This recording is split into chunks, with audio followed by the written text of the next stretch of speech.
claimed that most employees, while drawing up employment contracts, did not take cognizance of the current prevailing issues. So they could not bring it to this level of interruption or disruption to work as we now have with COVID-19. But most businesses do not have to deal with issues of non-performance of obligations in employment contracts and situations with employment contracts. So, and these positions were not envisaged by either the contract of employment or even the employee handbooks.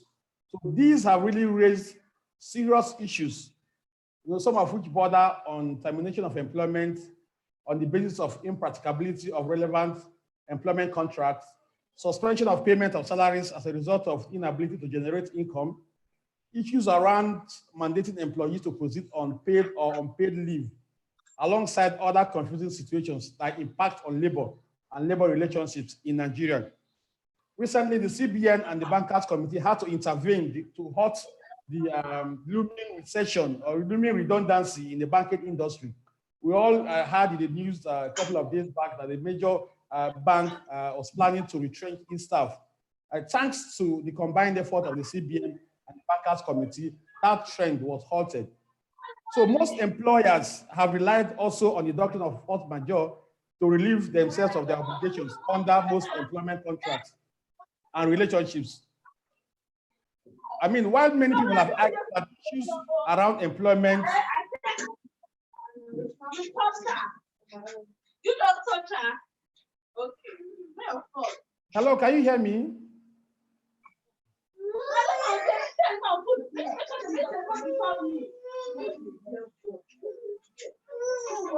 Hello, there's serious background noise. I can hear you, Chinedu. The background noise is from your end. It's not from my end. I'm the only one here.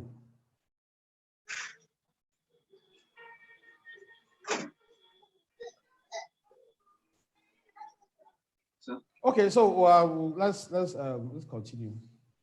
So as I was saying, the current situation has raised several issues with regards to employment of persons in Nigeria. And as I noted earlier on, the CBN and the Bankers Committee had to intervene to stop the looming pending retrenchment of staff in the banking industry.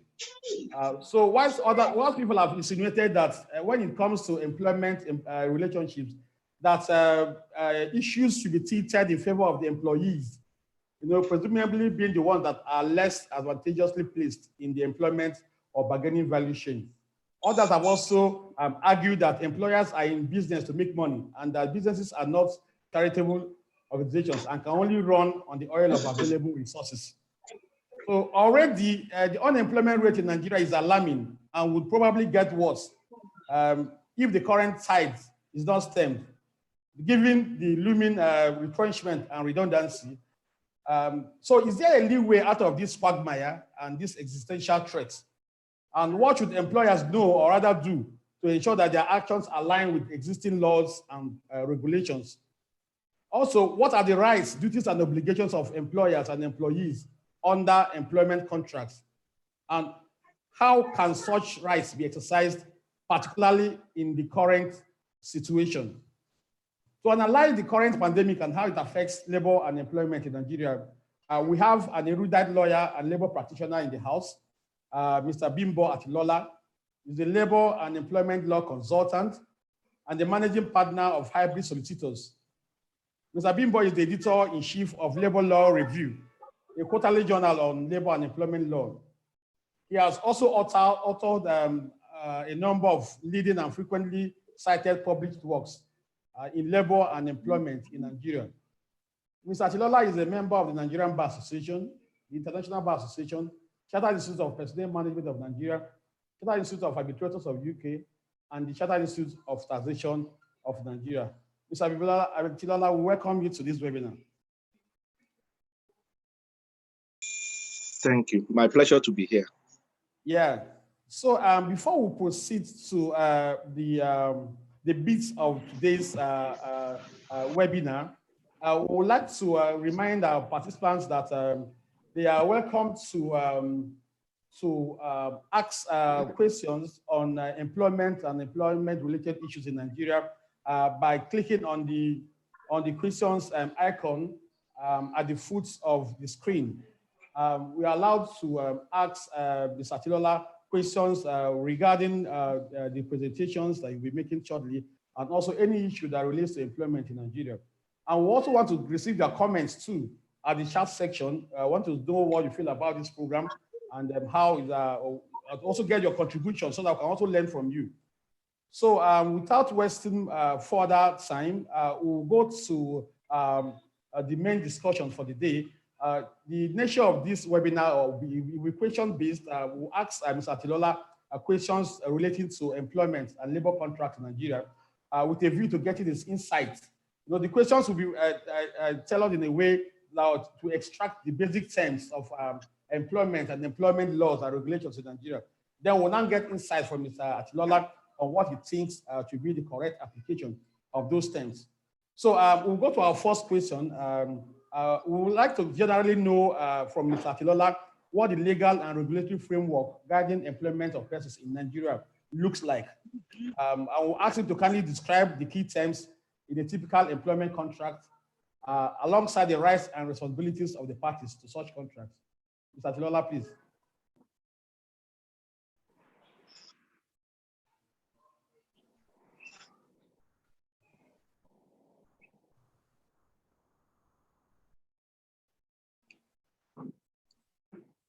Hello? Hello, yeah, Mr. Atilola. Sorry, sir, did you get my question? Yes, I did. Thank you very much, Mr. Moderator. As we all know, a contract of employment is an agreement between parties, employer and employee, under which one person agrees to work for another in consideration for salary or wages, as the case may be. A typical contract of employment, of course, has some important provisions, which include name of the parties, place of work, designation role, the role to be performed under the contract, which is the most important provisions from the employer's perspective. And of course, you have the agreed salaries, which is the most important provision, of course, from the employee's perspective. And so let me, and other terms and conditions of that employment. Let me quickly add that in labor and employment law, it is not only the contract of employment that governs employment relationship. At workplace, we also have what is called employee handbook, which contains some important provisions too, which are deemed to have been incorporated into the contract of employment. And the reason is very simple. Employment contract of employment is basically sometimes a page, sometimes 2-3 pages. They're actually not bulky. So all those terms and conditions that cannot be easily be incorporated into the contract of employment provided for in the employee handbook, and which terms and conditions also bind the party. So you find in the employee handbook issues relating to pension contribution, gratuity, if any, because gratuity is optional now, grievance procedure at the workplace, discipline and disciplinary procedures, termination, grounds for dismissal, grounds for termination, suspension, etc., etc. And for expatriates who are in employment, you may also have a document called expatriate policy, which is the equivalence of employee handbook for indigenous staff. For a unionized environment, we also have collective bargaining agreement. If a company is unionized, there is CBA that may be signed between the union and management. So the totality of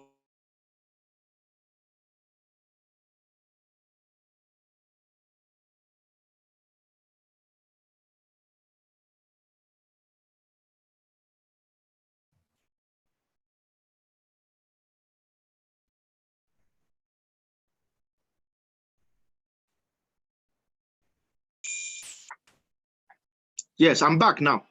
Yo, okay. So thank you very much, Mr. Atilola. And so we understand that. So let me end it. I'm back. Okay. So okay. The totality of terms and conditions. Hello. Please go ahead. Please go ahead. Go ahead. Hello. Please go ahead. Hello? Please go ahead. You can So hear the you. totality of terms and conditions, yes, the totality of terms and conditions contained in all these aforementioned documents constitute the terms and conditions of employment. We may also have what we call terms that are implied by statute. There are some statutory provisions that mandatorily make provision for terms. For instance, under the Pension Reform Act 2004, now 2014, the regime of contributory pension scheme is an important provision relating to employment, which every employer is bound with. So even where your contract of employment does not talk about the contributory pension scheme, employer is bound to comply with it because it is a term and conditions of employment imposed by statute. So that's my response to that question. Okay, thank you very much, Mr. Atilola. So basically, apart from the contract of employment, there are also documents that also outline the terms of employment, like the handbook, like you just mentioned, and also probably the expatriate guide that relates to the employment of expatriate. But between these contract of employment, employee handbook, which of these documents takes precedence in the event of a conflict? Of course, is the contract of employment, and the reason being that contract of employment is specific to hand into an individual. So the contract of employment is specific to Mr. A, to Mr. B, to Mr. C, while employee handbook applies to everybody. So where there is a conflict between employee handbook and contract of employment on an important provision in relating to employment, unless otherwise provided in the employee handbook or in the contract of employment itself, then the contract of employment supersedes because it is personal to individual. Okay, thank you very much. Then talking about the contract of employment, the Labor Act permits non-written employment contracts. And many companies also adopted this new work approach, work from home, or working remotely, and their employees too accepted it. Could this be taken as a variation of the underlying contract of employment? And could the employers justify a pay reduction for their employees based on this mutual variation?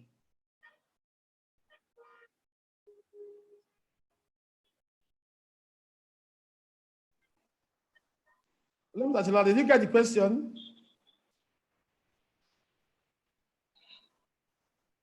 The network is bad. I didn't hear you. Oh, I didn't hear you. The network was bad. Yeah, I'm sure we are working on this. Hello. Yeah, I'm sure this is being worked on from the back end. Can you hear me now? So if I understand, I think I managed to understand. You want to know the position of unwritten contract of employment. Okay, so I'll take the question now if you can hear me clearly. Can you confirm that? Yes, go ahead. Okay, so you just spoke about contract of employment, but I also understand that the Labor Act permits non-written employment contracts. You know, and so the thrust of the question is many companies recently adopted a new work approach that is working remotely, and their employees too accepted this. So could this be taken as a variation of the underlying terms of employment, both for written and unwritten contracts? Now, first and foremost, and I think this is very important, the Labor Act regulates junior staff only. If you look at section 91 of the Labor Act, it says the act has no application to anyone exercising executive, administrative, or management functions. And this has been interpreted to mean that the Labor Act does not apply to senior staff, that it only applies to junior staff, clerical staff, people under the bottom of the hierarchy of an organization. So first and foremost, at the level of senior staff and managers and above, nobody can rely on the provision of Labor Act to support any position. That's number one. Number two, even the Labor Act itself says within 3 months, all contract of employment must be regularized in writing. So you can only do, even for junior staff, you can only do that only for a period less than 3 months. Immediately after 3 months, you must reduce it into writing.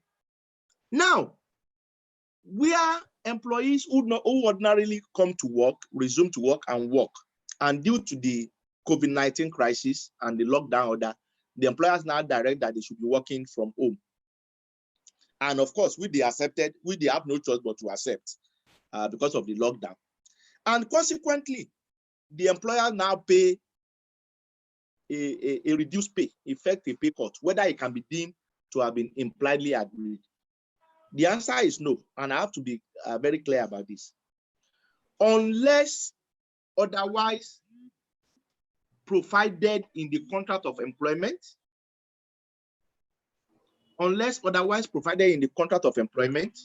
or unless with the consent of the employee, no employer has the right to unilaterally change or vary the contract of employment of any staff, let alone impose a pay cut. Now, this is not to say there cannot be a pay cut. There can be a pay cut, but that has to be mutually agreed by the parties. So I expect a situation where the management will reach out to employees. If it's a large organization, if they are unionized, for instance, if they are unionized, you have unions. Then you reach out to unions and invite them to collective bargaining table, that you have that this economic challenges is biting very hard. And as we all know, this is having adverse implications on business, including our ability to pay salaries. That we should talk. That we don't want to sack anybody, we don't want to declare redundancy, but we have to proceed to cut pay. And you see, COVID-19 is a matter of common knowledge. We are all under the web.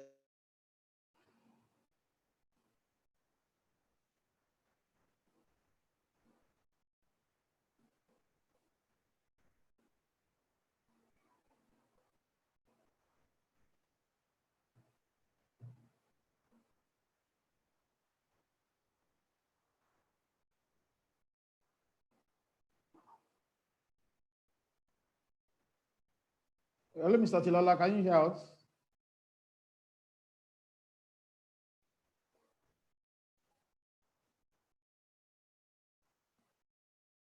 Wow. So we just okay. So Trying to connect. Network is back now. So Please go ahead. Now you can tell the union that this is the problem, and the union too are not unreasonable people. I mean, we all know the impact of COVID-19. So if you are able to agree at that level, then you can come up with what is called collective bargaining agreement, a COVID-19 collective bargaining agreement, to provide for a pay cut. And once that is signed, then it becomes binding on all the employees who are members of the staff of that, who are members of that union. And this is not difficult because in labor and employment law, trade unions are considered to be the collective bargaining agent of their employees, and whatever they agree with the management is binding on their members' staff. However, remember that there are also levels of employees that cannot be a member of a trade union.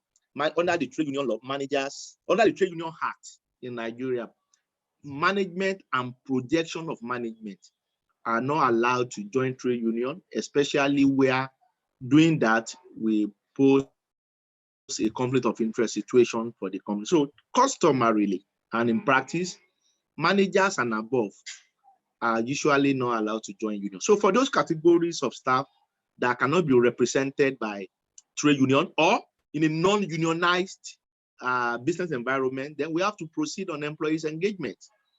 Where the employees are not many, you can have a one-to-one talk at your conference room. This is the challenge, this is the situation. It can be on virtual basis, and you can all agree that going forward, we should take a pay cut, let's say 30%, instead of termination or redundancy. If that is agreed, then the company will now prepare what is called a variation agreement, which will capture sorry, Mr. Tilola, to the other parties to sign. Yeah. And once they sign, then it becomes binding. Where the company is large, yes. Sorry, we'll come to the procedure for declaring redundancy and dialogue. No, I'm not addressing the.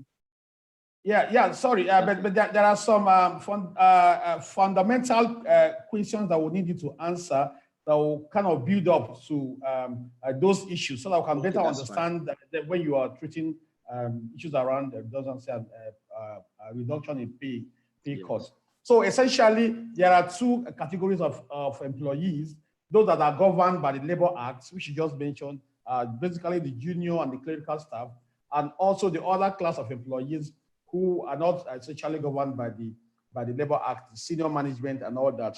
And you've also outlined the fact that the current directive to work remotely might constitute a variation in the terms of employment, even for written employment, because I understand that for what the directive was basically issued by companies and the employees accept. Then this leads us to the next question,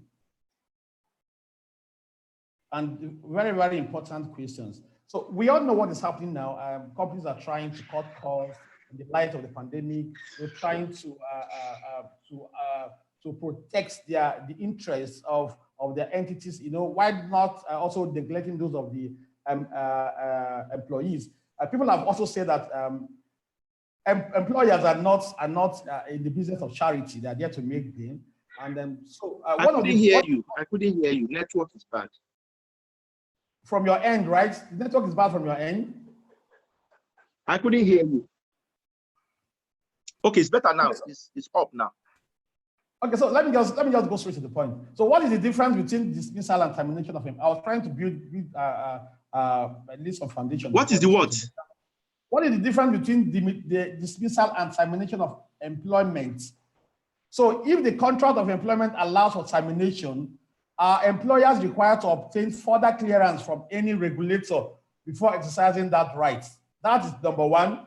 Then, does the government, including the Minister of Labor and Productivity or trade union, have the power to restrain a private sector employer from terminating the employment contract of its staff? Did you get that, Mr. Tilola? Yes, I got that. So there are two legs to the question. There are two legs to the question. You know, the difference between the dismissal and termination, and can the government or labor union restrain a private sector employer from terminating the employment contract of his staff? Yeah, let me start with the first. In labor and employment law, there is difference between termination and dismissal. Termination refers to the common law right of either parties, either the employer or the employee, to discontinue the employment relationship.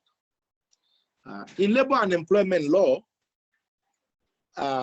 termination can be exercised by the employer by giving the relevant notice or payment in lieu, and the employee to reserve the corresponding rights to also resign by also giving payment, by giving the relevant notice or payment in lieu.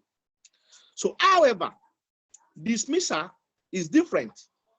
For dismissal, dismissal is usually on ground of gross misconduct. You can only dismiss a staff on account of gross misconduct, and what amount to gross misconduct is usually defined in the company's employee handbook, which traditionally include breach of confidentiality, misappropriation of funds, gross insubordination, or acts of conflict of interest to the company. So, and remember, in cases of termination, you hand all your benefits, your payment in lieu, you hand it, and all your workplace benefit, gratuity, if any, you earn it. Then in dismissal, the traditional practice in cases of dismissal is that you don't, because it is summary dismissal, you don't get notice and you don't get payment in lieu of notice. And where there is an employer fully funded gratuity scheme or terminal benefit, customarily, most employer handbook provides that you lose it. So those are the major differences between termination and dismissal under Nigerian law. Now, the second leg of the question as to whether regulators or trade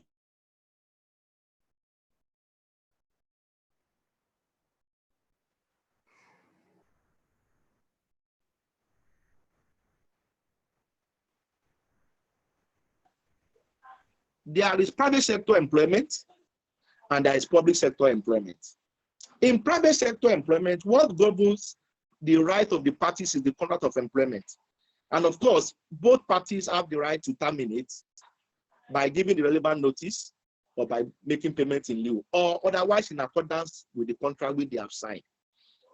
I understand the perspective of your question. It's been reported in various social media recently that the Federal Ministry of Labor issued a directive that private sector should obtain their clearance before the sack. It's also been reported that CBN had a meeting with its bankers committee to halt termination in the banking sector on account of COVID-19.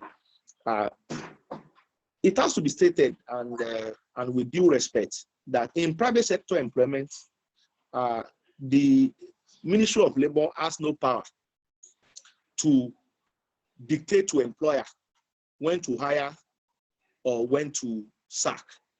That is the prerogative of every employer. And also for the regulators, in my view, under the CBN Act and other extant laws, the core of regulation of banking, in my view, cannot extend to master-servant relationship. Master-servant relationship is governed by individual parties' contract of employment. However, having said this, what I think the government is trying to do is to appeal to the employer. I think what they can do is to appeal to the employers that COVID-19 is a common problem. Let's stay together to fight this.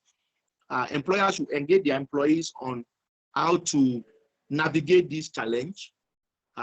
Terminations, redundancy should be the last thing on the employer's mind. They can appeal to them. For instance, I imagine a situation where federal government will roll out some incentives, including taxes and including tax reliefs. For instance, federal government may consider a relief that says, if you keep your staff 100% during this COVID-19, we are going to grant you, for instance, 20% tax relief on your company's income tax or other taxes. Ministry of Labor may, or the federal government may also issue certificate of recognition or appoint companies as COVID-19 ambassadors, those companies that did not sack throughout the COVID-19 challenge. So it can only be persuasive. It cannot be by compulsion, because keeping employees means I have to pay salaries as an employer. So if employer cannot pay the salaries and the salary keep accumulating, so this is private employment.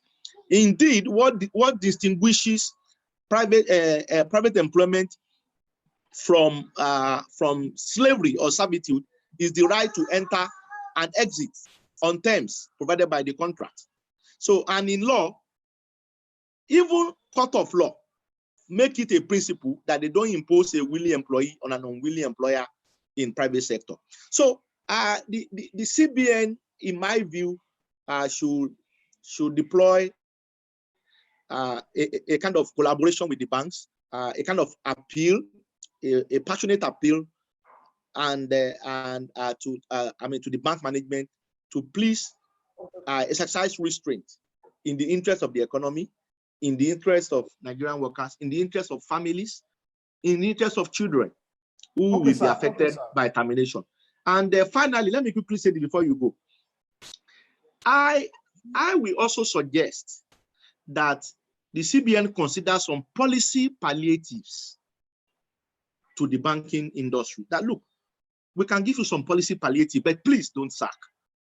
So, and I'm sure with good understanding, with good relationship, CBN can use his good office to achieve that. Thank you. Thank you very much, Mr. Tilola. So basically, the role of the CBN, the regulators, and the trade unions is just persuasive. They cannot compel the company not to sack. So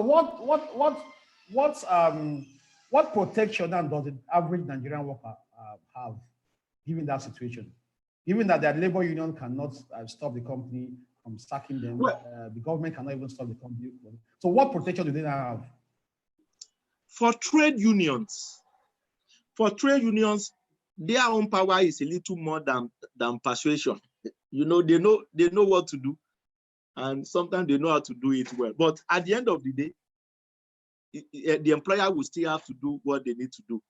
Trade union can persuade, they can appeal, they can go to collective bargaining agreement, go to collective bargaining discussions, which I always encourage.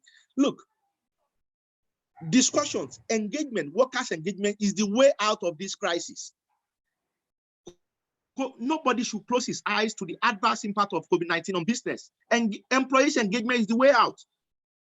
There should be employee consultative forum or workers' forum or employee consultative council where people come together, analyze their problems, and see, look, rather than terminating, rather than declaring redundancy, can we work out some modifications, pay cut, and parties agree on it? However, to address your question, where lies the protection, legal protection for Nigerian workers? Well, let me quickly say this. Even the law recognizes the circumstances where we are. Section 20 of the Labor Act deals with redundancy. That is, redundancy is a situation where you have involuntary job loss due to excess manpower. COVID-19 situation leading to job loss is a clear case of redundancy. And the law says where you have that the companies, employers should discuss with the employees, and where they are unionized, they should discuss with the employers to agree on modalities, to agree on the categories of staff that may be affected, to agree on the number of staff that may be affected, and more importantly, to make redundancy pay. So, but again, and like I said, that is a legal protection which the law offers.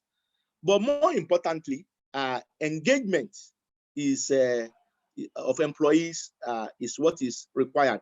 So therefore, terminations and redundancy should actually be the last resort. Should actually be the last resort on the table of Nigerian employers. We should find a way out by engaging our employees. And employees too, I tell you, they are not stupid people. Employees also know that the situation is bad.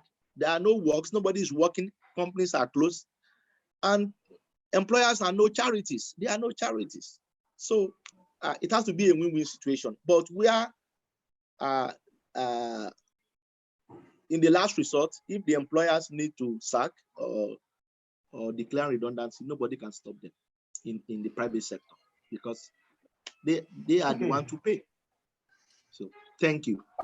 Thank you very much, Mr. Atilala. But for your last comment, I will have said that you have painted a very gloomy picture for employees in Nigeria. I've done what? So I will have said that you have really painted a gloomy picture on considering the fact that employees appear not to have, the bargaining power when it comes to contract of employment, especially at the level of the junior staffs and all that. So it will appear that they don't really have the much bargaining power. So, and that seems to arrogate more powers to the employers. Now I'll ask, does that power also include the right of employers to change the terms and conditions of employment under this current situation?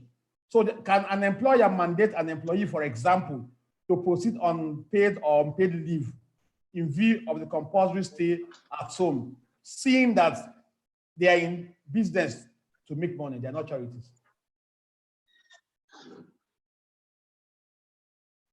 Thank you very much. Let me make it very clear.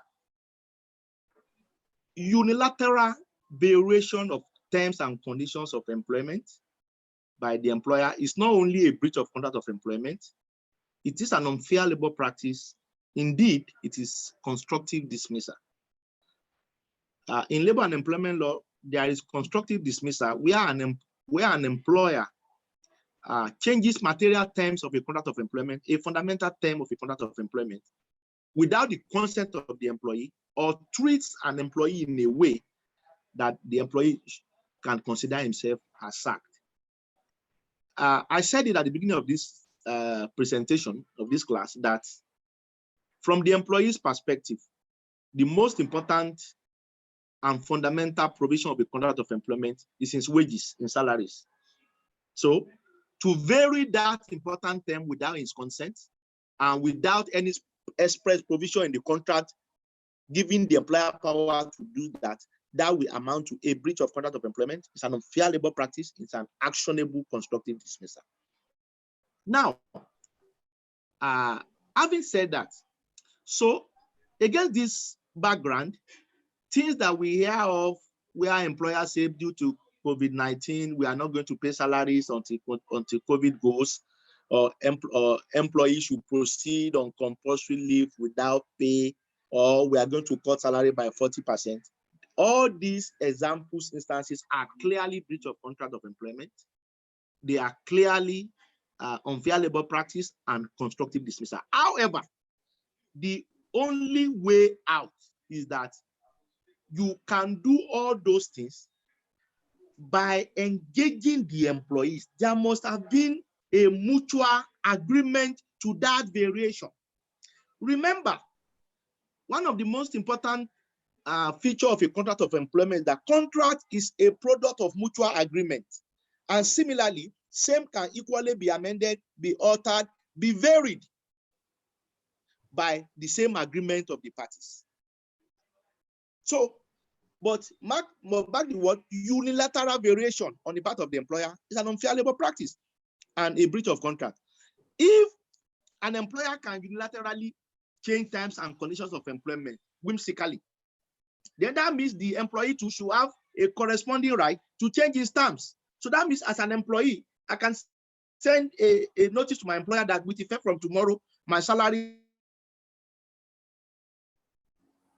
I can send a notice to the employer, say, with effect from tomorrow, my salary shall now move from 6 million per annum to 15 million per annum. So what is good for the goose is equally good for the gander. But such is not known to Nigerian labor and employment law. Provision on salary is a fundamental term. In fact, it is so strong that in the law of contract, you cannot even use exclusion clause to breach a fundamental term. Provision of salary in the contract of employment is a fundamental term. You cannot vary it without the consent of the employee, unless, and I'm here to see a contract that has that provision, unless there is a provision in the contract that says the employer can vary your salary. If there is that provision in the contract, then employer reserves the right to vary it. But in the absence of such provision giving the employer that power in that contract of employment, that is a breach of contract. And I'm here to see a contract of employment where employee will sign that employer has the right to vary the contract of employment, including pay. Then there's no salary guarantee. Then there's no job guarantee, meaning that you can vary from 10 million per annum to 1 million per annum if you have that power. So, but if you put it in the draft contract of employment and the employee reads it and is fine with it and he signs it, then you have considered that power to the employer and he can invoke it. But in the absence of such power and without the consent of the employees, to unilaterally vary a fundamental term of a contract of employment is a breach of contract. There are what is called fundamental terms and there are what is called non-fundamental or subsidiary or elementary terms. I'll give you a good example. Even where my contract says working hours is 8 to 5 p.m. Even where the contract of employment does not say that I may be required to do overtime if exigencies of work require.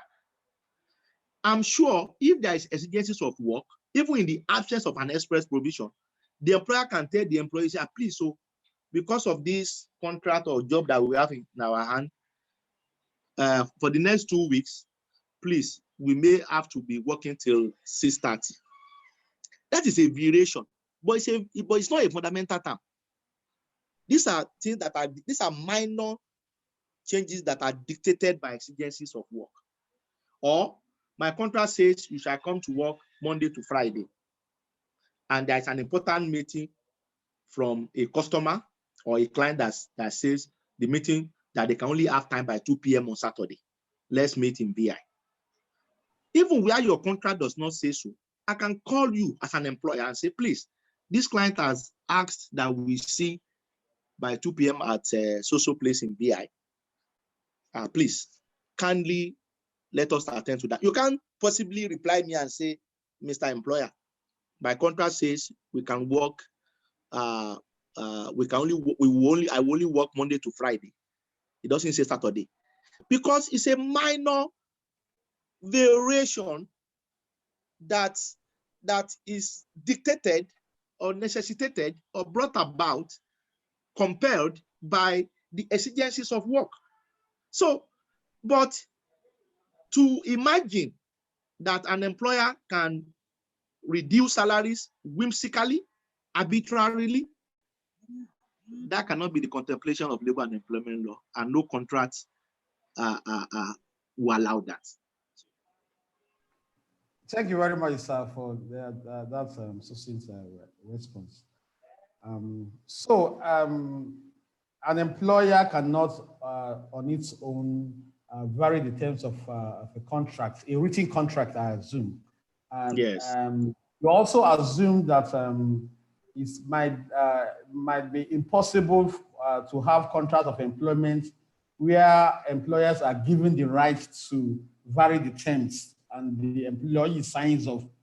But given the unemployment situation in Nigeria, and the very few jobs are available, don't you think that it might be possible, the fact that people want to get employed, don't you think it might be possible to have employment contracts? Of course, it is possible to an employer to vary the terms of employment at will. Don't you think it's possible? And if that is the case, does the employee have what remedy would the employee have in law? Now, what you have just said is possible, and especially within the context of the mass unemployment that is prevailing in this part of the world. But let me quickly say this. Even labor and employment law recognizes that there is unequal bargaining powers in employment relations. The bargaining power between the employer and employee are not equal. Labor and employment law also recognizes that most contracts of employment are standard form contracts. And what do I mean by standard form contracts? Standard form contracts are contracts that are prepared solely by the employer and to which the prospective employee has no input or has no right to change. You will just be advised, please find attached to this email, pursuant to your interview with us last week. We're happy to offer you a place. Please find attached this, your contract of employment, and if same is acceptable to you, will you please sign the foot of the contract and indicate your acceptance by sending a copy to our office. You can't possibly start sending email that I've looked at clause 4. Clause 4 is not fine. Can you please remove it? I've looked at clause 5. It seeks to vary my, there's some level you can do that. If a company wants to recruit, if a big company wants to recruit a position of executive director or managing director, at that level, there can be back and forth, even for weeks. Meetings are held in Dubai, in London, in US for confidentiality. You can point that if you want me to come and join you, remove this clause. But for graduates, trainee who have been home for 10 years unemployed, and he was lucky that his uncle spoke to somebody somewhere and they say, please come and do interview. After getting such draft contract of employment, the next Sunday he's off to church to go and do Thanksgiving. He's ready to sign anything. But the law recognizes the unequal bargaining powers. And if an employer now unfairly invoke that provision and it is challenged in court, one, labor courts all over the world is largely a court of public policy. They appreciate that there is unequal bargaining powers between employers and employees. So they appreciate what is called undue influence. They appreciate that the employee is a weaker party in employment relationship. So where the variation is manifestly unjust or manifestly unfair, the court will have no difficulty in setting aside or rendering such provisions to be null and void. So even where it's been signed, labor courts all over the world recognize the unequal bargaining powers. And in the serving circumstances where such provision is in there and it is manifestly unjust, or the exercise of it is found to be unfair, manifestly unfair, the court has the power to strike it out and nullify that provision. Thank you very much, Mr. Bimbo. Thank you very much. Let's go to the okay. So let's go to the issue of redundancy. So COVID-19. Can you hear me? Yes, I can. Can you hear me, sir, Mr. Atilola? Excuse me, sir. So let's go to the issue of redundancy. Hello. COVID-19. Can you hear me? I can hear you, sir. Okay. Yeah. So COVID-19 pandemic may lead to redundancy. Can you please tell us the procedure for redundancy under the Nigerian labor and employment laws? Okay. First and foremost, Section 20 of the Labor Act defines redundancy as involuntary loss of employment due to excess manpower. And redundancy may arise in different situations. For instance, where there is declining business fortunes, where a business has just lost a major client or a major business, and they are unable to cater for their current workforce, where the workforce has become too much for their functions, or where it could even be a simple case of automation of processes, where you automate your process, and as we know, automation leads to loss of job because machine now do the work that humans used to do. Now, the law says when you declare redundancy, they call it economic terminations. When you declare redundancy, Section 20 says if the company is unionized, then you inform the union before you carry out the redundancy. Now,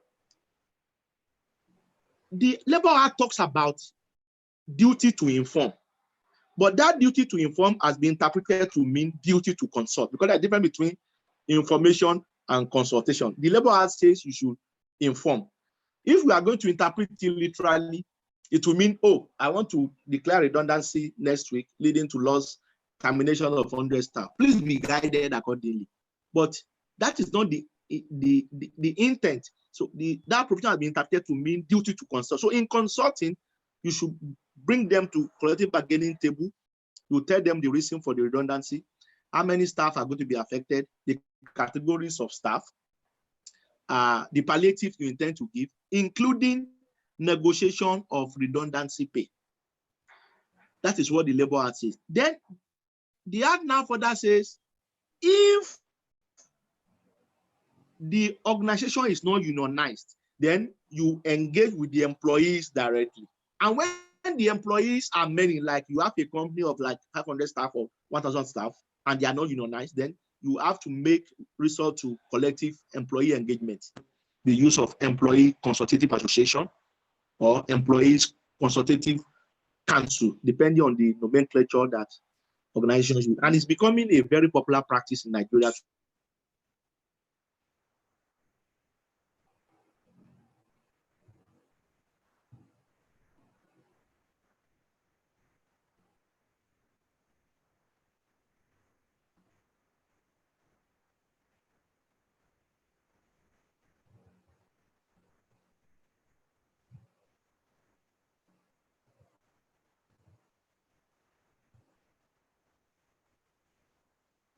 Hello, Mr. Bimba, are you still there?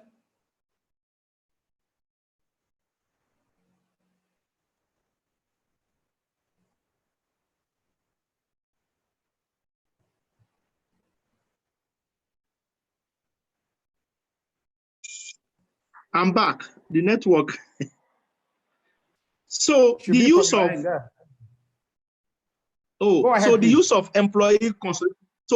employees consultative association is becoming very popular nowadays. It is not a trade union, but they serve a similar role because it's a platform for management employee engagement to resolve or discuss matters of common concern, including welfare of staff, and also provide a feedback system.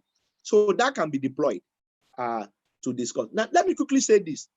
The Labor Act says employer should endeavor to pay redundancy pay. The Labor Act did not tell us what is payable. So he said they should endeavor, they should try and pay. Now, like I said, it's only junior staff that can make recourse to provisions of Labor Act. Senior and management staff cannot. It is also a familiar practice to have a provision that's in the employee handbook. Most employee handbook has a redundancy provision, which has already provided how redundancy will be treated, including a table of what is payable in the event of redundancy. You see tables like that says 1 month basic salary for every year worked, or 2 weeks salary for every year worked. That means by virtue of the employee handbook as a policy, the employer has defined what is payable to you as redundancy pay. Then, for unionized companies, redundancy provision is also a very common provision in collective bargaining agreement.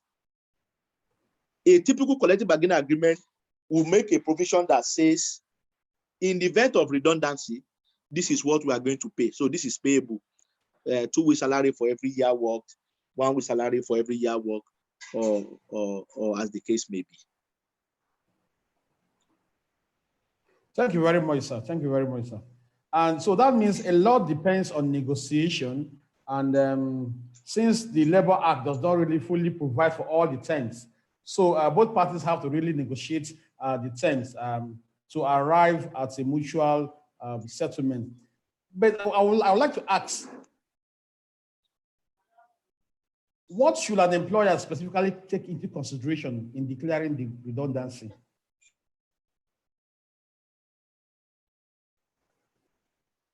You didn't get my question, sir?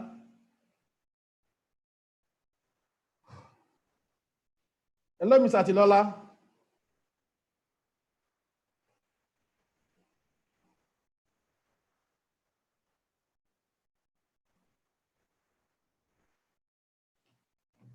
Hello, sir. Did you get my question?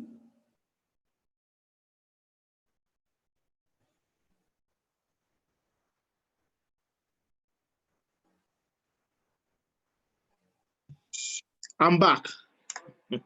Yeah, we'll be tired of welcoming you back. You're always welcome, sir. And so I'm not sure you got the last question I asked, but I'll repeat it for the sake of emphasis. So like you just rightly said, now a lot depends on negotiation between the employer on the one hand and the employee or with the trade union on the other hand. Since the labor law does not provide in clear terms all the terms, of a redundancy negotiation, then that leads us to the next question. So what do you consider as the important consideration that an employer should have in mind whilst declaring redundancy or before declaring redundancy? Like I said, the law of redundancy in Nigeria states very clearly, including best practice in redundancy, states very clearly that employees or workers' union must be consulted. So you must consult. You must consult before you can declare redundancy. So It is not a case where you wake up and just send one email out that we defer from tomorrow, 100 people will go, and the names are as follows. So you must consult. 2, and perhaps more importantly, the law says that you must negotiate redundancy pay. What the Labour Act did not tell us is the quantum or how to arrive at the figure. Yes. So basically, those are the 2 major.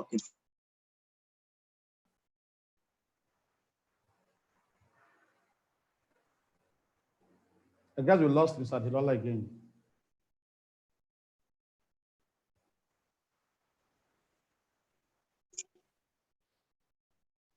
So Alexa, welcome back. Yes.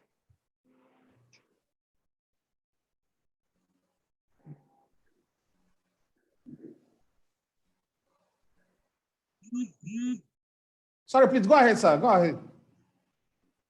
So basically, these are the 2 important steps. Before the redundancy declaration, there must be consultation with employees, and if they are unionized with their unions, then you must negotiate redundancy pay. So basically, those are the 2 important steps or considerations. Thank you very much, sir. And thank you for really providing answers to most of these questions. We are really enlightening our evening.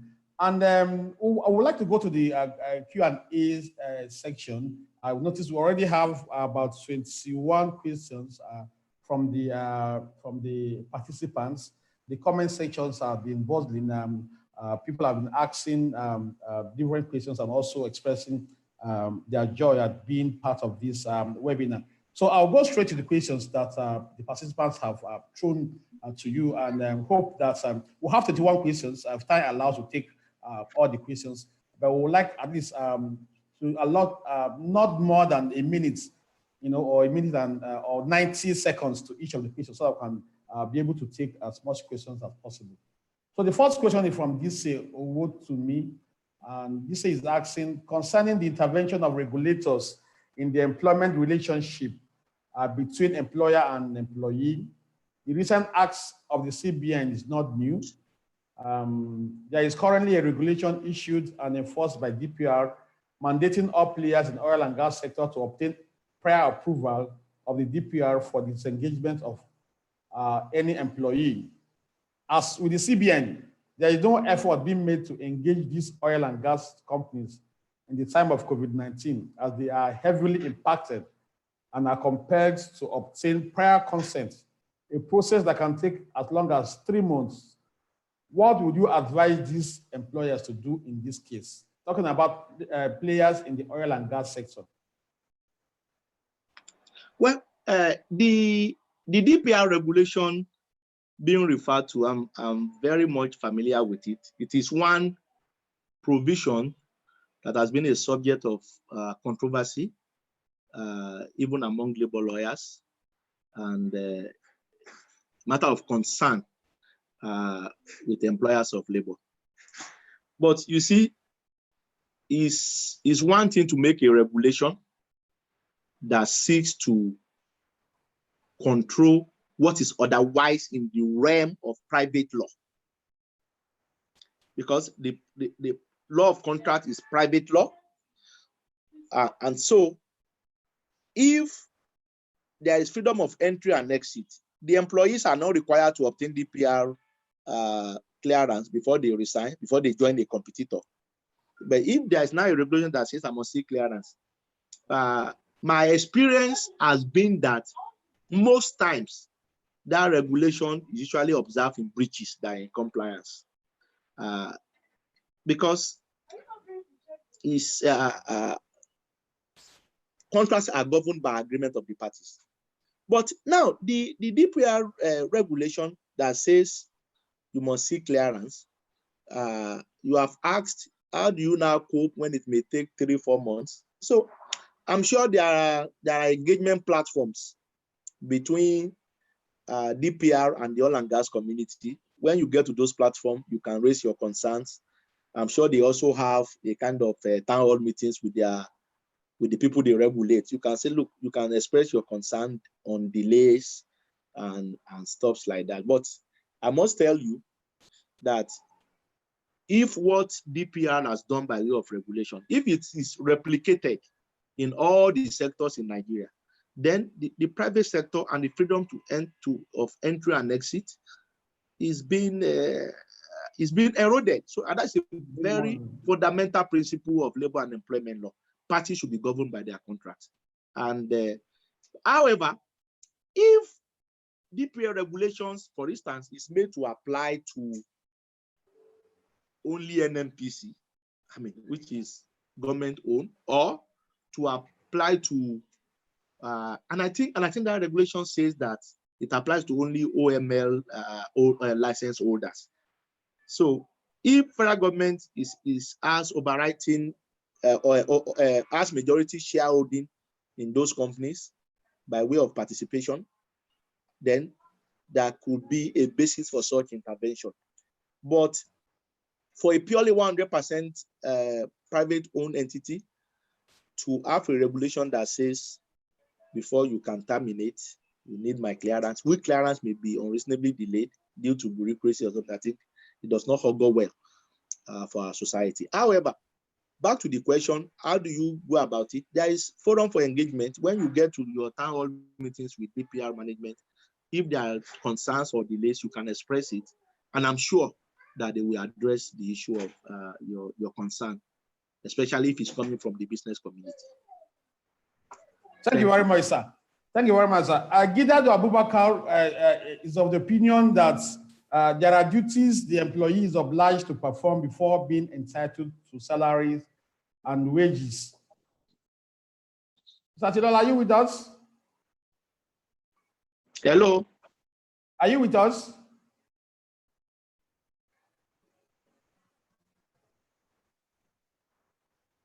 Network.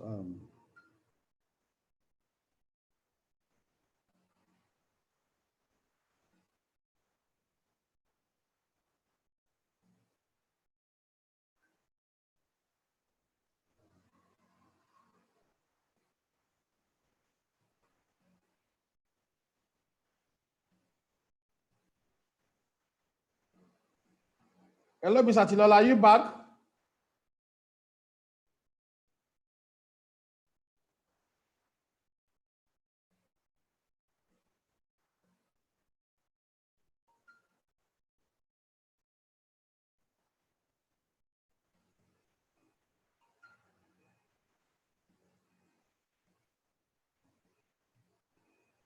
Oh, that's serious.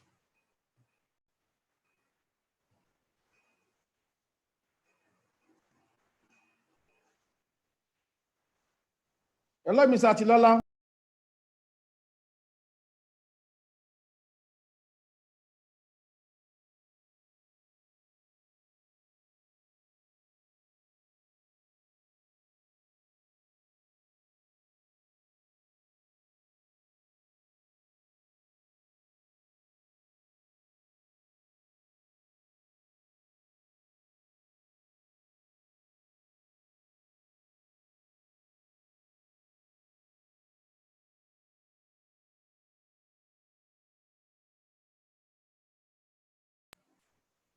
Hello, sir. Can you hear us now?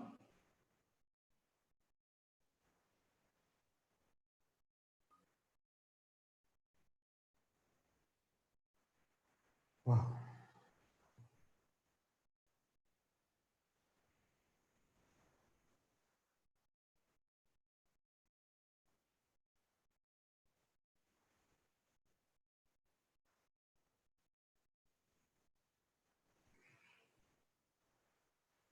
Okay, we'll hold on for Mr. Atilola to rejoin.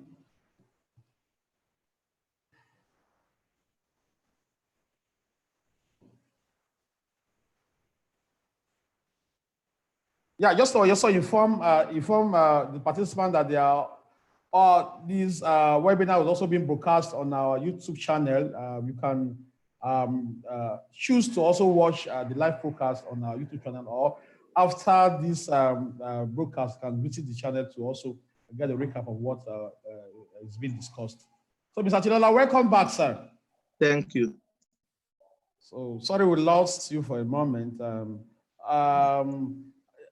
Mr. Mr. Gidado Abubakar wanted to know, okay, he was, sorry, I'm trying to get the question. So he said, I believe there are duties the employee is obliged to perform before being entitled to salaries, wages. What happens when he's not able to discharge those duties? Now, depending on the reason for inability to discharge, let me quickly say this, that under the Nigerian law, which we copy from the English common law, which is, of course, part of our law, employer has a duty to pay the agreed wages and salaries, but employer has no duty to provide work, meaning that provided you pay my salaries, I may be coming to the office and you are not giving me any work to do. I mean, under the law, you are obliged to pay. But where employees are willing to work, but they are unable to, like COVID-19 situation. COVID-19 can give rise to two principles in labor and employment law. There is what is called force majeure.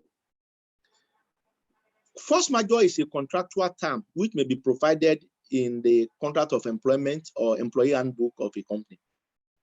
A force majeure clause is a clause that states that in the event of any unanticipated event, such as war, epidemics, pandemics, earthquake, etc., which prevents the continuation of the contract to be impossible, either party is at liberty to declare a force majeure.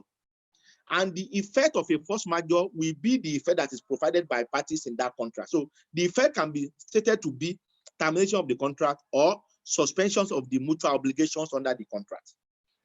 But the problem with force majeure is that it is a contractual term. So a force majeure will customarily state the events that can trigger invocation of force majeure clause. So a force majeure clause that references something like earthquake, war, flood, hurricane, but does not mention epidemics and pandemics, then you cannot invoke force majeure clause in the event for this COVID-19 case. This is because parties have agreed and they have agreed exhaustively what we consider as a force majeure event. But you see, most contractual agreements in Nigeria, when you look at the force majeure clause, it does not really speak to the situations that we have in this part of the world. A typical force majeure clause, we talk about hurricane, we don't have that here. We talk about earthquake, flood. War is not common here. The last war we had was during the Civil War. I wasn't even born.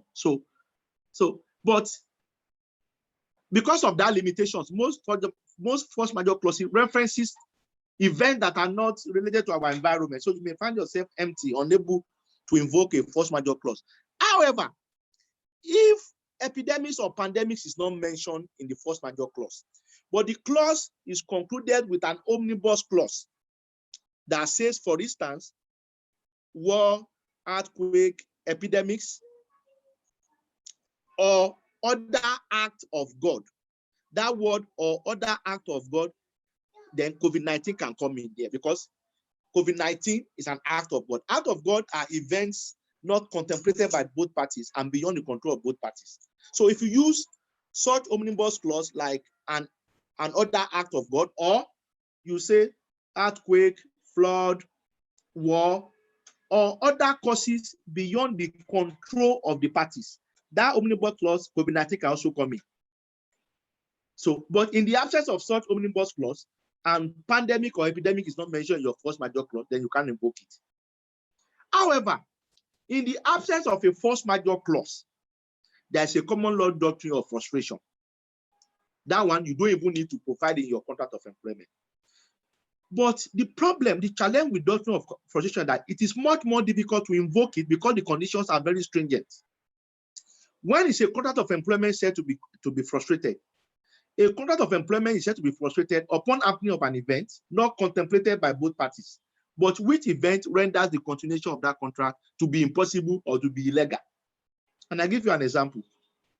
Two examples, for instance. If you employ a German or an American under a 10-year contract, and after 1 year, God forbid, or unfortunately, for instance, there is a diplomatic conflict or dispute between Nigeria and Germany. And federal government now issues a regulation that, look, all Germans in Nigeria should leave, that Nigeria has declared hostility against Germany. For instance, that contract stands frustrated by way of government regulation, because without regulation, no German can work in Nigeria again. Or yet another example, a German was employed under a 10-year contract as a project director in a construction site in Maiduguri.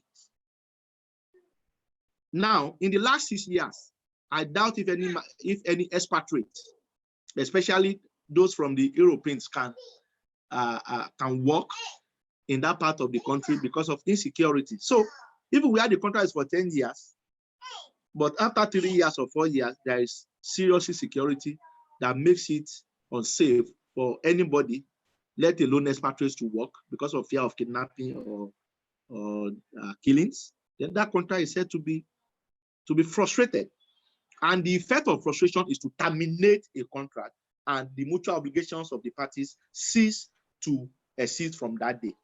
But the challenge with the doctrine of frustration is this: before you can rely on doctrine of frustration, you must be able to show that the event in question renders the continuation of that contract to be totally impossible or totally illegal, like the examples I've given.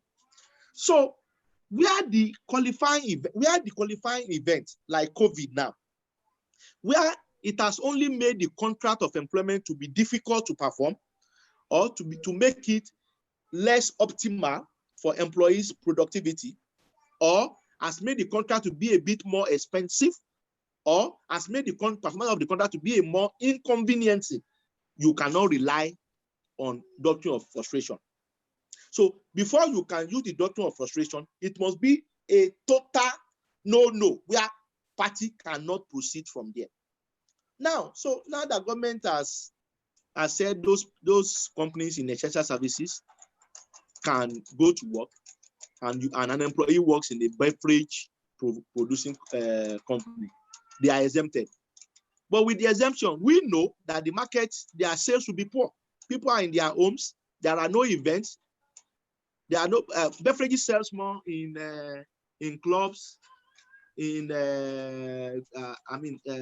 gatherings, in hotels, in sporting events, in music plays, etc., etc. So even with the essential services exemption, the sales currently is limited. Maybe they are probably selling their 20% of their regular sales.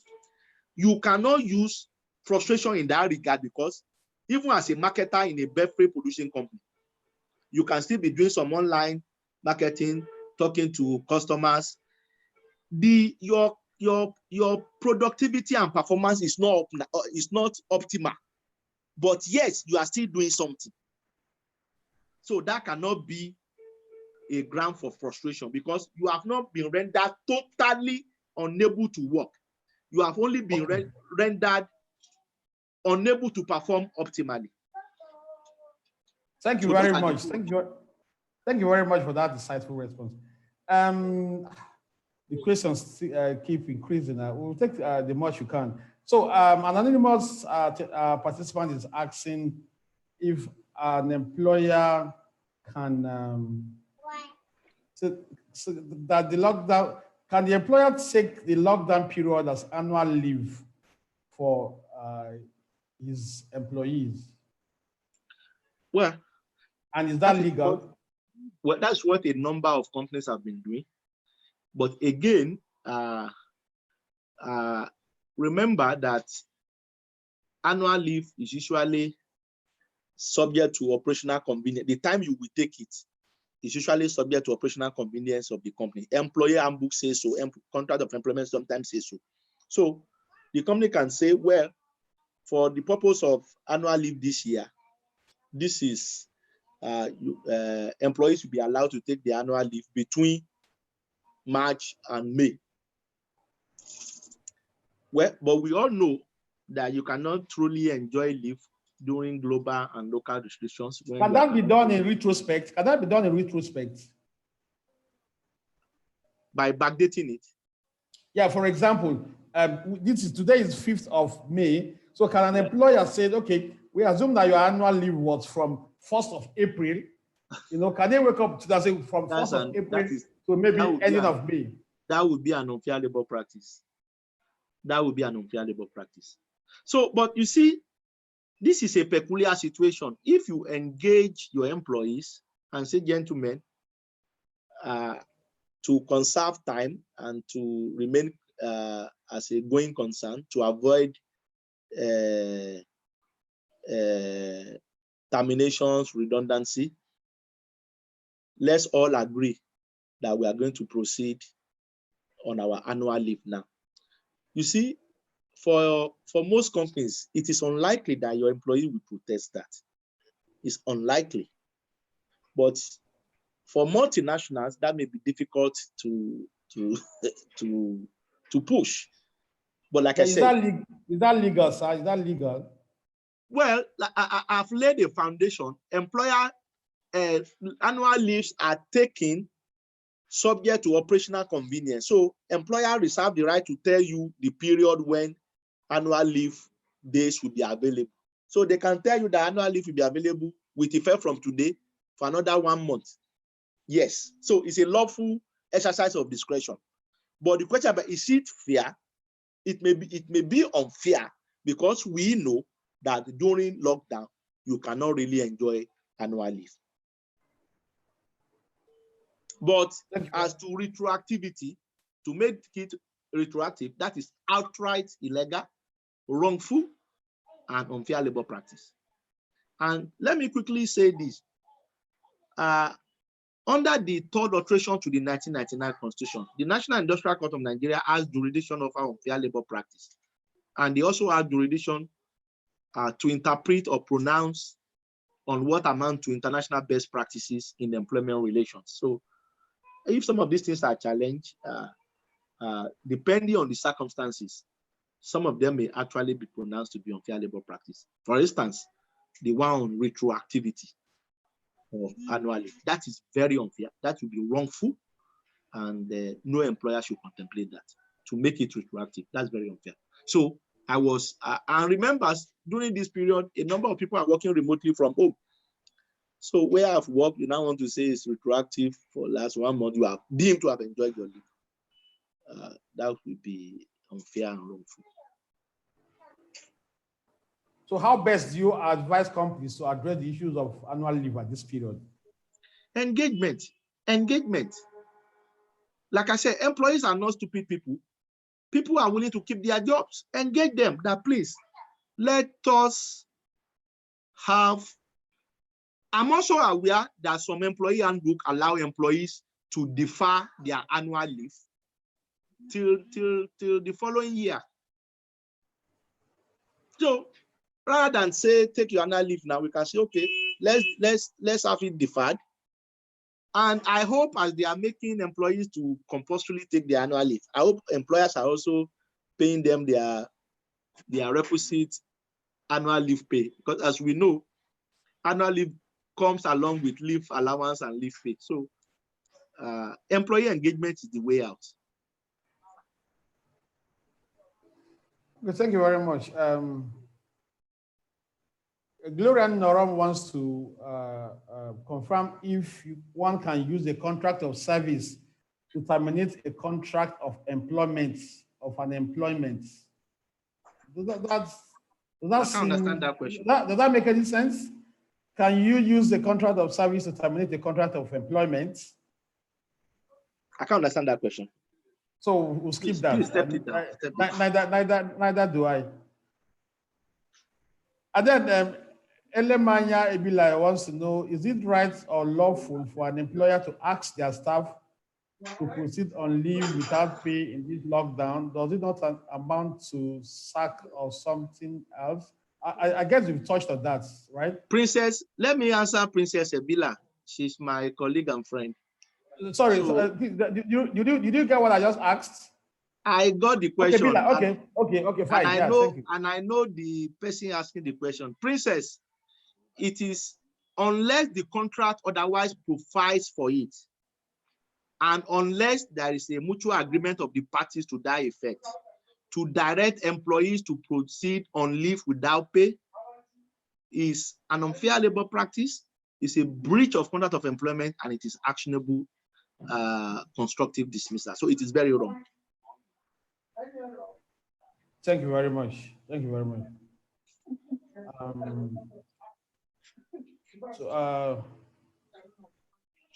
Okay, so Amuda Shelley wants to know, does an employer have the right to withdraw the salary of his employees for the period they were unable to work during the compulsory lockdown? I guess we've touched on that. I've addressed this. Yeah.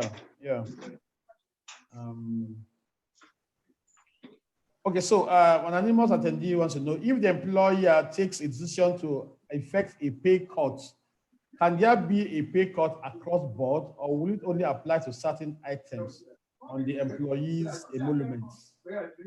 It depends on what parties agree. I've told you a pay cut cannot be unilateral. It has to be mutual agreement. So it depends on what parties agree. There's nothing called law of pay cuts. So it is mutual agreement of parties. Okay, I'm trying to get, what would you advise a situation where management sacks employees without engaging the union in a unionized organization? Can go to court? If a company is unionized and management decides to sack employees because of COVID-19, that should ordinarily be redundancy. So Section 20 of the Labor Act, including best practice, dictate that such employer should consult with the unions to discuss it. So if there is no consultation whatsoever, that redundancy process is wrongful, and employees can have recourse to a court of law to challenge it. But let me quickly say this, that remember that in private employment, the court will not make an order of reinstatement. So the court will at best declare the process as wrongful and possibly award damages. But that will not be a ground for reinstatement, except the court take the view that non-compliance with Section 20 of the Labor Act is fundamental enough to make that order. But as a general rule, the court will not reinstate them. They will at best be paid damages, including redundancy pay, if same was not paid. Okay, thank you very much, sir. And Oris wants to know, she wrote, outsourcing companies are being compelled by their customers not to pay outsourced staff or pay half salary for the period. Please advise on how to treat this. Did you get that, sir? Now, for labor outsourcing model, that is for those who are in a triangular employment where a user company retains a labor contractor or labor outsourcing to deploy staff for its use. And now COVID-19 has occurred. The first question that arises is, what are the options available to the user company? There are two options. One, check the service level agreement that you have signed with the labor contractor. If there is a force majeure clause on it, and the force majeure can accommodate COVID-19 pandemic, invoke the force majeure. And once we invoke it, then all the staff will be deployed back to their primary employer, which is the labor contractor, who decide what to do with them.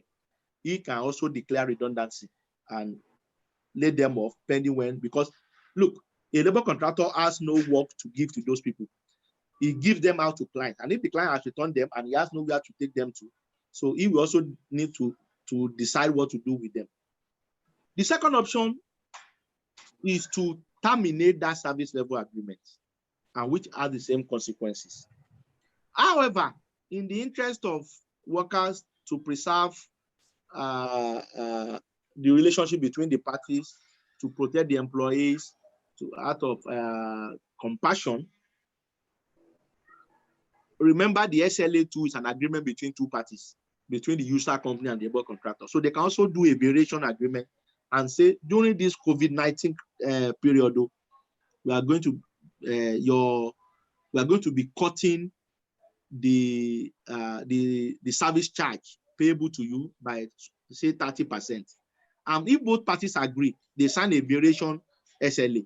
Then the employer, the labor contractor, who are the employers of the employees, will now go back to his employees to cascade to the variation of their own contract too, and hold his own, what do you call it, town hall meeting or employees engagement forum, and say, this is the challenge. For those who are willing to accept this pay cut, please signify your intention so that we can put in place your variation contract of employment.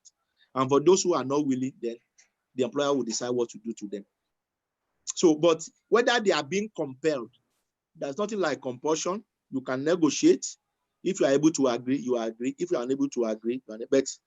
But this is the peculiar situation. If a service provider does not agree to a reduction currently, and the SLA is terminated, where does he have a place to give to move the staff to? So that is why parties engagement is crucial here as well. Thank you, sir. Felicia wants to know, what is the status of contract staff by the labor law? Does the labor law recognize that form of employment? In 60 seconds, sir. It depends on what you mean by a contract staff. Every employee has a contract. But but the word contract staff in this environment appears to me to mean outsourced staff. Yes, of course. Yeah. Employees that are given short renewable contract.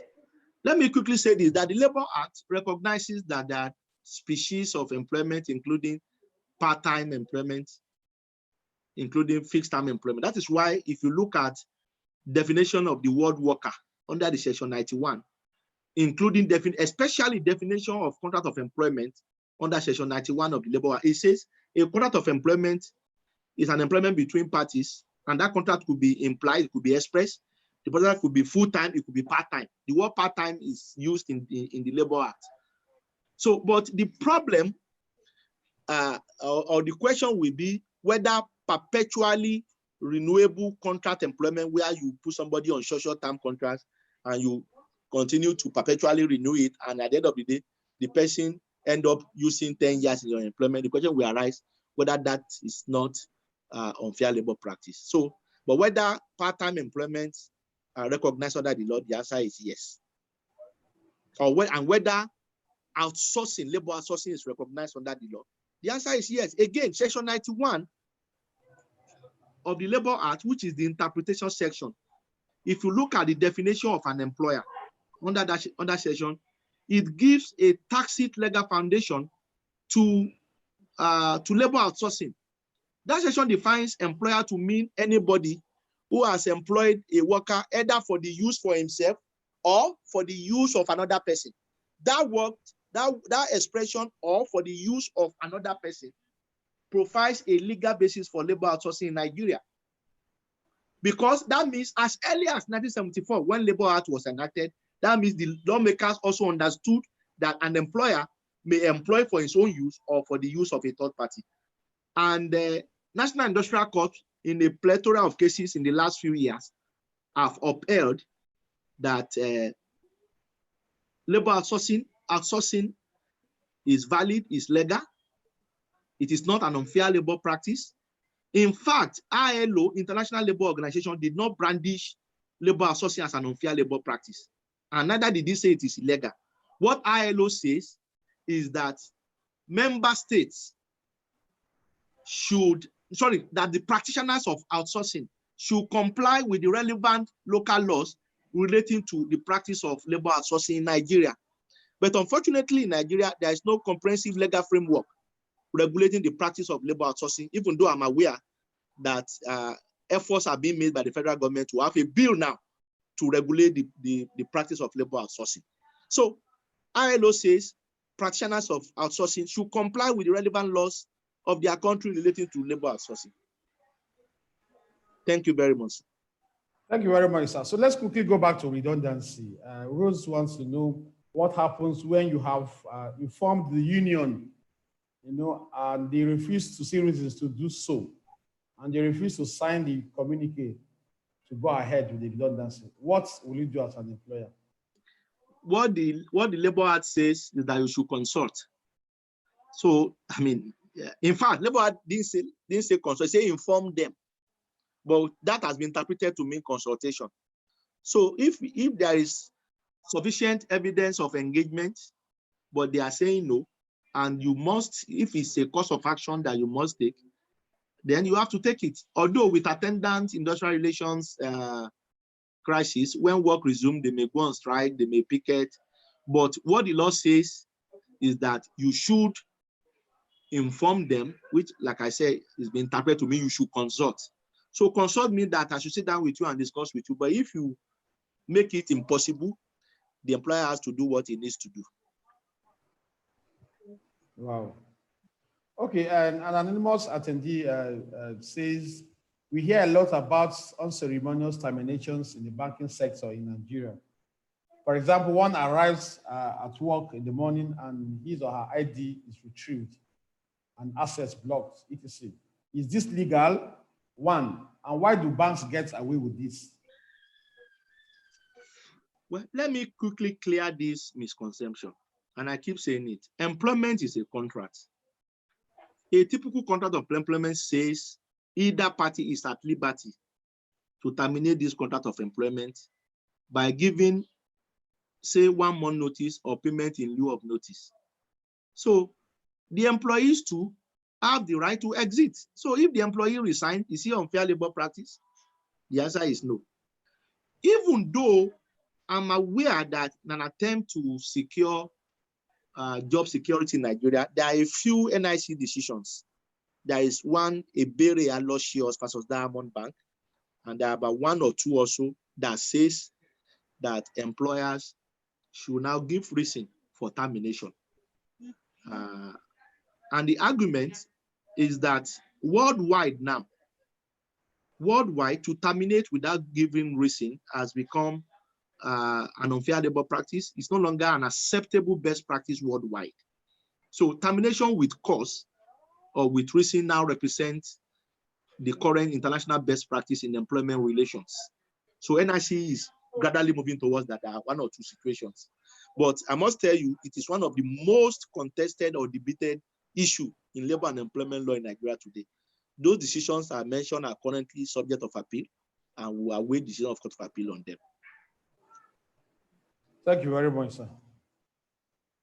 And then, so an anonymous attendee also wants to know, he asks if an organization does not have a redundancy policy, is the 1 month in lieu of notice on the contract of employment an option to this? Existence or non-existence of a redundancy policy does not prevent you from declaring redundancy. You only need to follow the statutory procedure. Because if the termination is induced by COVID-19 or loss of businesses or difficulties in the organization, that is a clear case of redundancy, and there is obligation for you to pay redundancy pay. So, because what organizations now try to do is to call it ordinary termination so that they can simply give the 1 month notice or 1 month salary in lieu of notice and go away.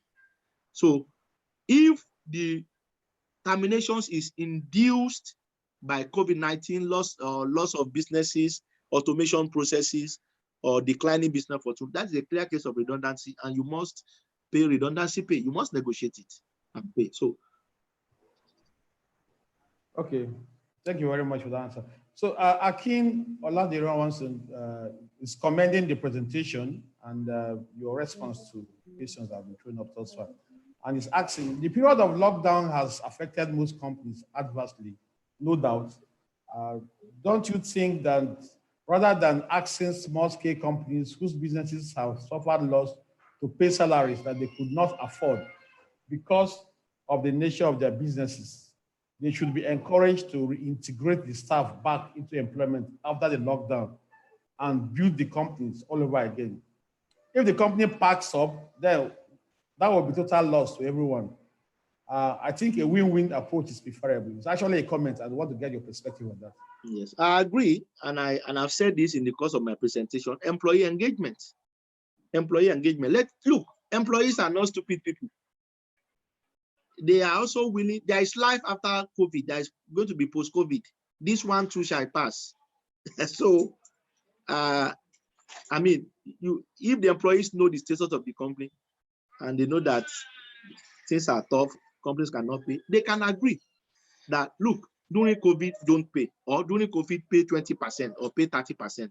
Or if you cannot pay during COVID, pay us, defer our salaries, or defer a percentage of our salaries, or you cut our salaries. This can be agreed between parties. So I've talked win-win situation, employees engagement.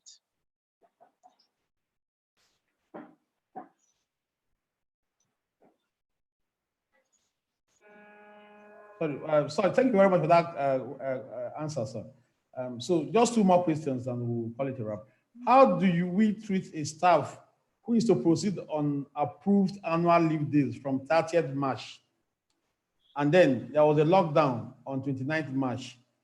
Can we say such staff has consumed his leave days for the year 2020? Well, the leave is to start on the 30th and lockdown started on 29th. So unless otherwise directed, it can be presumed that the young man or young lady is on leave. Even though I'm aware, an HR manager told me that, and this is funny, that some employees wrote him an email stating that, please, so that my annual leave that you have approved for April 2, please, I'm not proceeding on it again. I will defy it. And when I asked, what did you do? The HR said, no, I didn't respond to such emails. So you are deemed to have commenced your annual leave. So, and let me quickly say this. In the course of the presentation, I saw a comment and I would like to address it. Somebody said the use of employee consultative forum or employee consultative council is not provided under Nigerian law. I need to correct that impression. Act of the National Assembly or a legislation is not the only source of labor and employment law and practice. One of the major sources of labor and employment law is customary practice, including international best practices. The use of employees consultative forum or workers forum has become a best practice, even recognized and endorsed by the ILO. And if it's being used across in different countries, across different sectors, it has become part and parcel of labor and employment law practice. So what I'm saying is that a law, I give you a good example.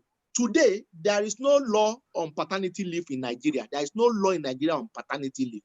But today, the grant of paternity leave has become a best practice, which has found its way into most companies' policies. Today, Section 54 of the Labour Act talks about 12 weeks maternity leave for anybody who is pregnant, any woman who is pregnant. I'm aware that today, a number of organizations have improved on it to make it 16 weeks. Now, Section 54 of the Labour Act is silent or does not provide for maternity leave for cases of adoption. What the Section 54 says is that if you bring a certificate that you are pregnant and that you will soon deliver, that you are entitled to 12 weeks maternity leave. So adoption is not contemplated under that act. But today, it has become a standard and best practice at workplace to give also maternity leave in adoption cases. So there are no provisions of any law or act, but they have become standard workplace practices that are being developed, projected, or prescribed or recommended as international best practices. A recommendation coming from ILO, for instance, becomes an evidence of international best practices. So it is not everything. It's not until a practice become a legislation that can be said to be part of a law or to be part of the law of a particular country. So there are also unwritten laws which, by reason of their continuous application, have acquired the force of law and of widespread application, and is becoming fast acceptable as standard employment practice and enjoined in employment relations. Wow, thank you very much, sir. The questions keep pouring in. So we'll just take a few more questions. So can all other allowances be used as basis of pay cut at a time of redundancy? I'm sure you touched on this earlier on. Maybe you want to say them. More like maybe 30 seconds just to give the attendees some insights. Zatilola? Yes, sir. Just respond to the attendee. I know you've answered it before, just to reiterate what you just said earlier on. Can all other allowances be used as basis of pay cut at the time of redundancy? Pay cut is a contractual arrangement and can be done by agreement of the parties. So parties will agree whether the pay cut will be on gross or on net of allowances. So it's going to be agreement of the parties. Like I said, parties can agree on pay cut.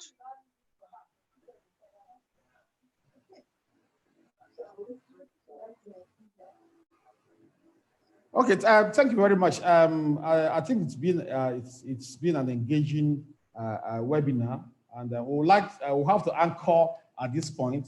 But before we do so, we would like to take a parting shot from Mr. Atilola, and that parting shot will be on Mr. Atilola's advice for HR managers and employers of labor at this critical time. Yeah, thank you very much. My advice will be twofold. There will be my advice COVID and my advice post-COVID, because by God's grace, there will be post-COVID. This one too shall pass. So employers of labor in general and human resources managers in particular should know that COVID is a challenge which must be addressed together. They should remember that the employees have been with them, and post-COVID, they will still need to be with them. Let me tell you this.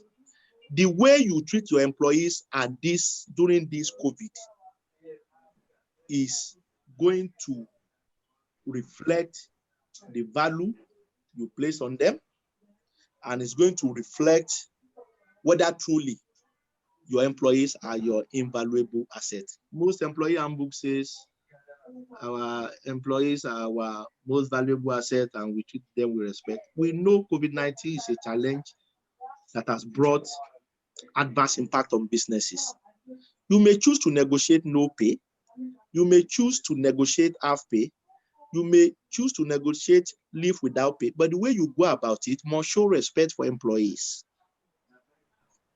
And let me quickly say this. There are a lot of informations going on social media now. We now have leaked videos. We now have emails from managing directors of companies. We now have letters thereabouts, which otherwise ought to be private correspondence within the company, which are otherwise supposed to be classified and confidential. They are now in the public domain. So that is capable of affecting your corporate reputation. I want to see organizations that their employees, remember, employees are major influencers of corporate reputation. If you treat them well and words get out, your company will be celebrated.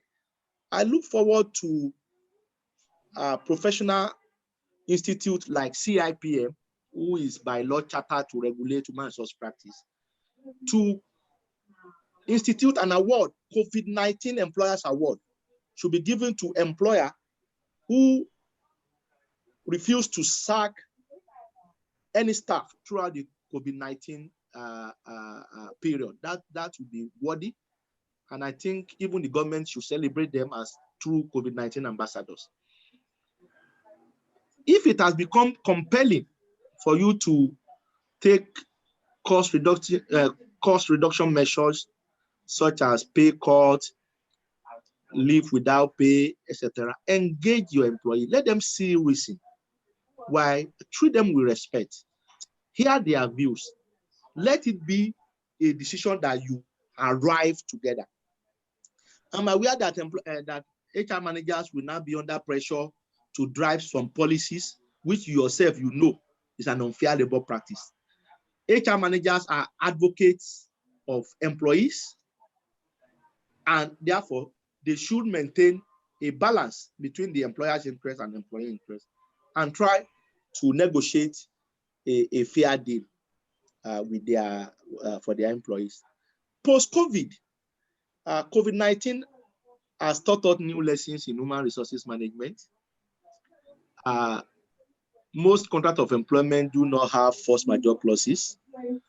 Most employee handbooks do not have force majeure clauses, and some expatriate policy and expatriate contracts do not have force majeure clauses. So it is time we audit our HR processes, we review our employee handbook, audit them, update them to put appropriate clauses in place, and also it could actually be a time to look to appraise and overhaul our HR processes and prepare for post-COVID. There is a saying that when fishermen are not fishing, what they do, they sit at home and they repair their broken or worn out nets. So this is the time to reorganize our HR processes and prepare for the future. And before I go, I would like to drop this standard disclaimer. This is an interactive session. Everything I've said there is not illegal. So, should you have situation, please contact your lawyers, contact a competent professional to advise you. So thank you very much. Thank you. Legal advice, please. This is an interactive session. Thank you. Thank you very much. Thank you very much, Mr. Bimbo, for that insightful presentation and for providing all the answers that we needed to the questions that have been bothering the attendees. I'm sure our attendees also has found this session to be useful and interactive and enlightening. We are really, very, really appreciative to Mr. Bimbo Atilola for making out time to attend this webinar. From the comments in the comment section and the Q&A, it appears we might have to also invite you again, Mr. Atilola, to maybe do a repeat of this session. My pleasure. So inform our participants so that they can find the today's session on our YouTube channel, DCSL. They can go to our YouTube channel and they will be able to download and listen to this session all over again. And probably to also inform all of us that the next webinar will hold on 8th May 2020 at 4 p.m. And we'll be discussing business continuity and the role of the board, particularly at this trying period. So we enjoy you to continue to follow us on our social media platforms for information in this regard. And we also enjoy you to complete the feedback form at the end of this session. Once you log out, the feedback form will pop up, and we'll enjoy you. Take you less than 30 seconds to complete it. So we can get your feedback to enable us to plan better in the future. And we'll continue to ask the attendees to please adhere to safety measures and protocols that have been issued by the health regulators.